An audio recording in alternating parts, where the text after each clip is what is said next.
درود پاک ایک ایسا وظیفہ ہے کہ اگر امتی وہ درود پاک پڑھنے والا بن جائے اور یقین کے ساتھ درود پاک پڑھے تو درود والے آقا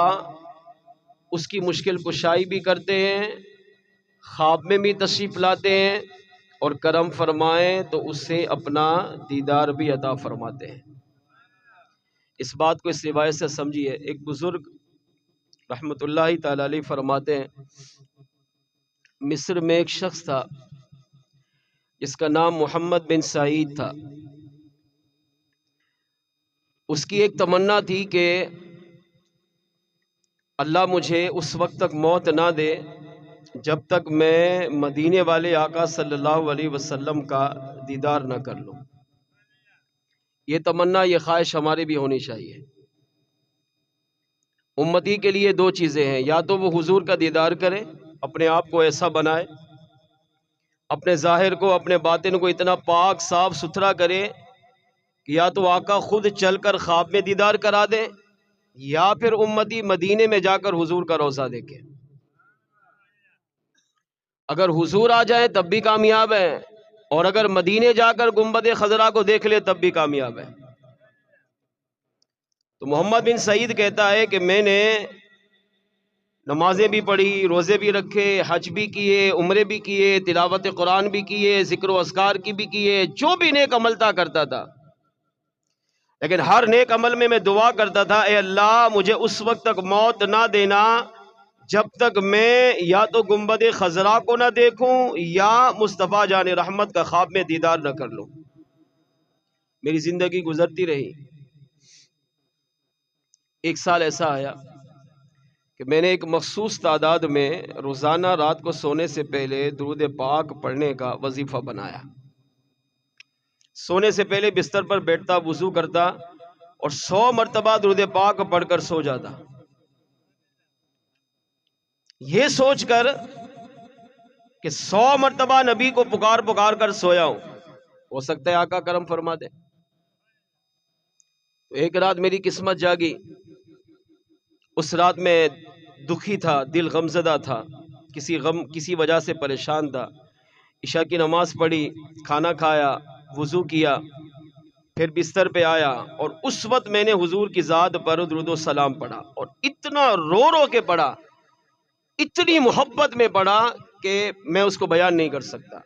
انسان جب دکھی ہوتا ہے، غمزدہ ہوتا ہے، تو پھر اس وقت جو عبادت کی جائے یا دعا کی جائے اس کی بات ہی کچھ اور ہوتی ہے، وہ دل سے نکل رہی ہوتی۔ تو محمد بن سعید کہتا ہے کہ میں بھی اس رات 100 مرتبہ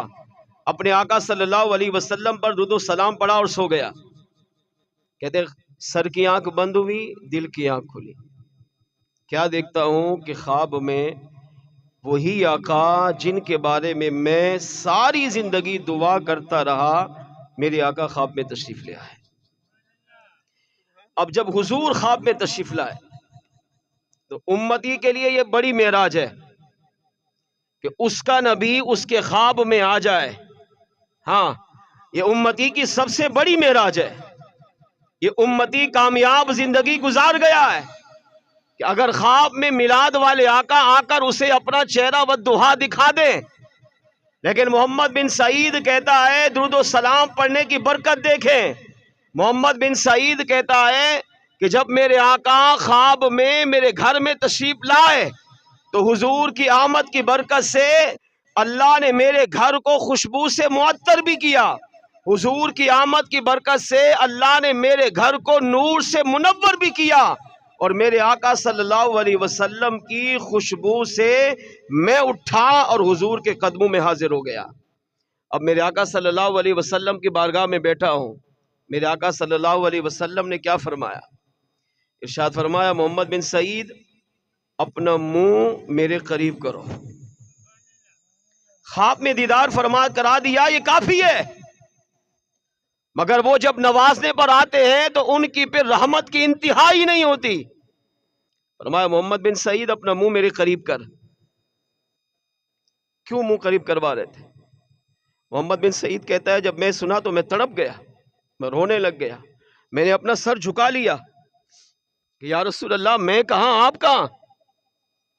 میں سر سے لے کر پاؤں تک گناہگار، آپ امام الانبیاء، اللہ نے آپ کو جو مقام دیا ہے وہاں تک کوئی پہنچ ہی نہیں سکتا، مگر آقا علیہ السلام نے فرمایا محمد بن سعید اپنا منہ میرے قریب کر تاکہ میں ان ہونٹوں پر بوسہ دوں جن سے تو ہماری بارگاہ میں درود و سلام پڑھتا ہے۔ خواب میں دیدار کرا دیا، یہ کمال ہے، مگر آقا صلی اللہ علیہ وسلم نے فرمایا نہیں، اپنا منہ قریب کر، ہم ہونٹوں کو چومنا چاہتے ہیں جن سے تو ہماری بارگاہ میں صلاۃ و سلام پڑھتا ہے۔ یہ کہتا ہے میں شرم کے مارے ڈوب گیا، میں نے سر جھکا لیا، جب میں نے قریب نہیں کیا میرے آقا صلی اللہ علیہ وسلم نے میرا چہرہ اٹھایا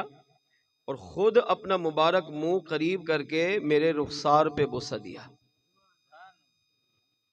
حضور کے بوسہ دینے کے بعد میں روتا رہا، تڑپتا رہا، اور میرے آقا علیہ الصلوۃ والسلام بوسہ دے کر تشریف لے گئے۔ میری آنکھ کھلی تو کہہ رہے میں رو رہا تھا، فجر تک روتا رہا، فجر کی اذانیں ہوئی، نماز پڑھنے چلا گیا۔ میری زوجہ جو برابر کمرے میں سو رہی تھی وہ بھی اٹھ کر آئی، اور زوجہ نے آ کر پوچھا میرے سرتاج آج ہمارا گھر مہک رہا ہے، آج ہمارے گھر میں عجیب کشش ہے، ہمارا گھر خوشبو سے معطر ہے، آخر ہوا کیا ہے؟ تو محمد بن سعید نے اپنی زوجہ سے کہا تو نہیں جانتی آج وہی آقا جن کی ذات پر میں صلاۃ و سلام پڑھ کر سوتا تھا، جن کو پکارتا تھا، جن کی زیارت کی تمنا کرتا تھا، آج سچ مچ وہی آقا ہمارے گھر میں تشریف لائے، ان کی آمد کی برکت سے اللہ نے ہمارے گھر کو خوشبو سے معطر بھی کیا ہے، اور سنو آقا نے ہمارے گھر کو روشن بھی کیا، خوشبو سے معطر بھی کیا، مجھے اپنا دیدار بھی عطا کیا، اور میرے چہرے پر اپنا مبارک بوسہ دے کر میرے آقا صلی اللہ علیہ وسلم نے مجھے اس سے بھی مشرف فرما دیا۔ محمد بن سعید کہتا ہے 8 دن تک میرے جسم سے خوشبو آتی رہی، 8 دن تک حضور کی آمد کی برکت سے اللہ نے ہمارے اس گھر کو خوشبو سے معطر فرما دیا ہے۔ آپ سوچیں وہ آقا جو امتی کو نہیں بھولتے ہیں، وہ آقا جو امتی پر نظر کرم رکھتے ہیں، جو امتی پر توجہ کرتے ہیں، شرط یہ ہے کہ امتی بھی نبی کا بن جائے۔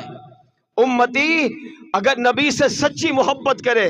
نبی سے سچا پیار کرے، نبی سے سچی عقیدت رکھے، نبی کو حاضر ناظر مانے، نبی کی محبت میں درود و سلام پڑھے، نبی کی محبت میں میلاد کی محفلیں سجائے، میلاد میں آئے جائے، میلاد میں لنگر کھائے بھی کھلائے بھی، پورا مہینہ اگر نبی کی محبت میں گزارتا ہے، درود و سلام بھی پڑھتا ہے، نماز پڑھتا ہے، قرآن کی تلاوت کرتا ہے، ذکر و اذکار کرتا ہے، تو جس طرح محمد بن سعید کو میرے آقا نے کرم فرما کر دیدار بھی عطا کیا ہے، اگر آج بھی حضور کا عاشق حضور کی محبت میں سلام پڑھ کر نبی کو پکارے گا تو مصطفیٰ جان رحمت آج بھی اس پر بھی کرم فرمائیں گے اور اسے بھی اپنے دیدار سے مشرف فرما دیں گے۔